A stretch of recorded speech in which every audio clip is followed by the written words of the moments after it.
السلام عليكم ورحمة الله وبركاته. أهلا وسهلا بيكم في قناتي، أنا سلوى بدر. حبايب قلبي، يا رب تكونوا بصحة وخير وهنا وسعادة إن شاء الله. النهاردة بقى هنعمل مع بعض الفراخ بطريقة حلوة جدا جدا. هنعمل بقى الفراخ المحشية بصل على طريقتنا، الطريقة الدمياطي.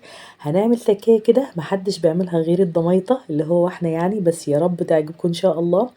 انا متأكدة ان الطريقة دي هتبقى الطريقة المعتمدة بتاعتكم، ومش هتعملوا غير الطريقة دي ان شاء الله. وطبعا الشكل بيتكلم عن نفسه، والطعم والريحة حكاية. ويلا بينا نسمي الله ونصلي على رسول الله ونشوف الفرخة الجميلة بتاعتنا دي هنعملها ازاي. اول حاجة يا حبايب قلبي، طبعا انا معايا هنا فرخة، وطبعا بالنسبة للحجم براحتكم خالص خالص. بس اهم حاجة نغسل الفراخ كويس جدا جدا بدقيق وملح وخل وليمون، زي ما انا عملت لكم في الفيديو اللي فات. وبعد كده هغسلها كويس جدا وهسيبها تتصفى خالص خالص من المية بتاعتها. وانا قطعت هنا بصل، طبعا زي ما انتم شايفين، يعني انا قطعت تقريبا كده 4 بصلات كده. وعندي هنا بقى البهارات بتاعتي بقى عبارة عن ايه: معلقة صغيرة من الملح، معلقة صغيرة من الفلفل الأسود، معلقة صغيرة من الكمون، معلقة صغيرة من بهارات الفراخ. وهي دي بقى البهارات بتاعتنا اللي احنا هنحطها على البصل اللي احنا مقطعينه شرايح صغيرة. وعندي هنا بقى الكبدة والقنصة، انا هقول لكم في الاخر بقى احنا هنعمل بيهم ايه. وبعد كده هجيب البصل بتاعي اللي انا مقطعاه لقطع صغيرة، واحاول قدر الامكان ان انتي تنعمي البصلة شوية عشان تستوي في قلب الفرخة. واحط بقى عليه البهارات اللي عندي اللي انا قلتلكوا عليها. وبعد كده هدعك البصل ده كويس جدا جدا مع البهارات لحد لما يدبل معايا. ولو انت بقى عايزة تضيفي اي بهارات تانية طبعا براحتك خالص. بس الملح والفلفل الاسود هيطعموا الفرخة جدا جدا، ومش هتحتاج لأي حاجة تانية. بس انت ممكن تضيفي بهارات عندك لو انت حابة، عادي مفيش اي مشكلة خالص. هدعك البصل كده زي ما انتم شايفين كويس جدا جدا لغاية لما يطلع المية اللي فيه ويدبل كده معايا. وبعد كده هضيف عليه كده معلقة كبيرة من الزيت، وهبتدي ان انا ادعكم كده كمان مرة، وهقلب كده المرتة بتاعتي في الزيت تقليبة حلوة كده بالشكل ده زي ما انتم شايفين. وكده تمام التمام.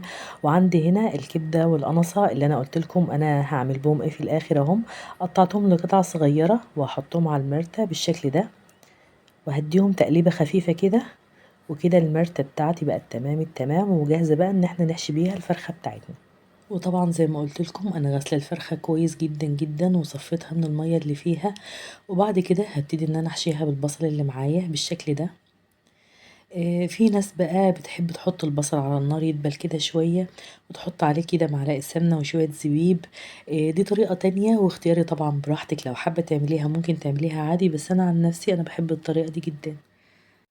وطبعا انا مش هحط البصل على النار خالص، انا هحشيها على طول. هبتدي ان انا احشيها بالشكل ده زي ما انتم شايفين.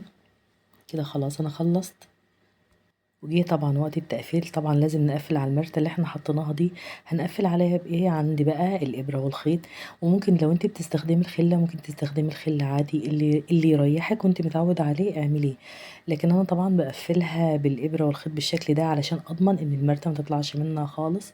وربطت رجليها بالخيط بالشكل ده. وهاجي بقى الخطوة مهمة كده بالسكينة كده، وهغزها كده بالجنب كده حتة صغيرة كده علشان ايه المرتة تستوي معانا كده واحنا بنسويها بالشكل ده زي ما انت شايفة. وعندي حلة بقى هرفعها على النار وهنزل فيها بشوية من الزيت. واول ما الزيت يسخن معايا هنزل فيه بقى بالمستكة والحبهان ورق اللورة، وهديله تقليبة خفيفة كده. وبعد كده هنزل عليهم بقى بالفرخة بتاعتي وهشوحها في الزيت حلو قوي. اهو بالشكل ده زي ما انتم شايفين هشوح الفرخة بتاعتي كويس قوي في الزيت.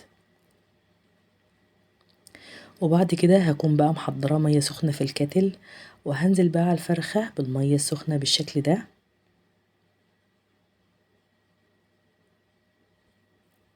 وكده الفرخة بتاعتنا بقت تمام التمام. حطيت عليها بقى المية السخنة وهظبط لها الملح بتاعها، وهغطي عليها بقى وهسيبها بقى تستوي مع نفسها. وكده الفرخة بتاعتنا بقت يدوب جاهزة على التحمير.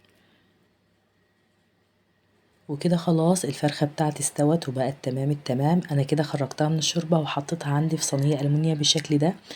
واقفة بقى على التحمير. هتحمريها بإيه يا سلوى؟ انا جبت هنا معلقة كبيرة من الزيت وهحط عليها كده معلقة من الصلصة، وهحط عليها بقى التوابل بتاعتي. التوابل ايه؟ هحط عليها رشة من الملح ورشة كمان من الفلفل الاسود، وهقلبهم كده، هقلبهم مع بعض كويس جدا جدا، وهبتدي ان انا ادهن بيهم الفرخة كويس جدا اهو. هدهنها بالشكل ده زي ما انتم شايفين، هدهنها حلوة قوي علشان كده احطها تحت الشواية اهو. هدهن الفرخة كده وهدخلها تحت الشواية تاخد لون. انا عايزة اقول لكم ان طعم الفراخ بالطريقة دي تحفة تحفة تحفة، وهتدعولي ان شاء الله ما تعملوها بالطريقة دي، وهتردوا عليا في التعليقات كمان.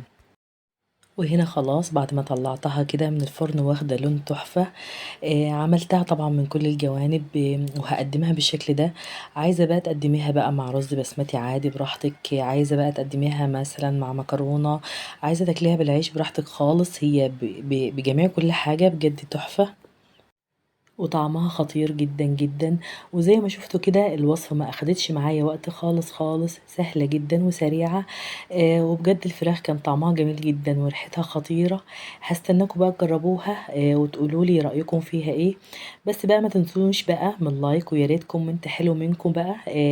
ولو انت طبعا حابة ان انت تحشيها وتخلصيها كده وتحطيها بقى في كيس حراري هتبقى جميلة برضو.